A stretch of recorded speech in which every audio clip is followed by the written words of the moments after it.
अस्सलाम वालेकुम viewers, welcome back to my YouTube channel daily tips with Asma. Ziyan नाम का शुमार लड़कों के नामों में होता है। ज़ियान एक इस्लामी नाम है। ज़ियान नाम की इब्तदाई तारीख उर्दू ज़बान से निकलती है।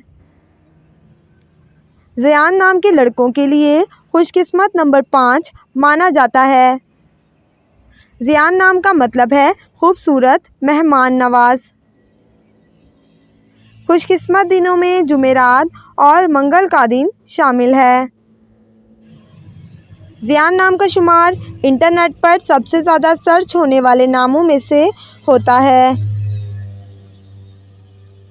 खुशकिस्मत धातों में हिस्सों के हिसाब से तांबा शामिल है।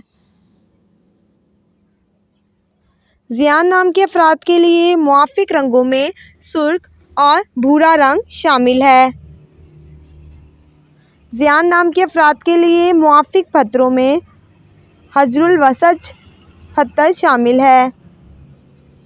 फ्रेंड्स, अगर आप अपने नाम का मतलब जानना चाहते हैं तो कमेंट बॉक्स में अपना नाम लिखें। इंशाल्लाह हम आपके नाम की वीडियो ज़रूर बनाएंगे। Thanks for watching. अल्लाह हाफिज़।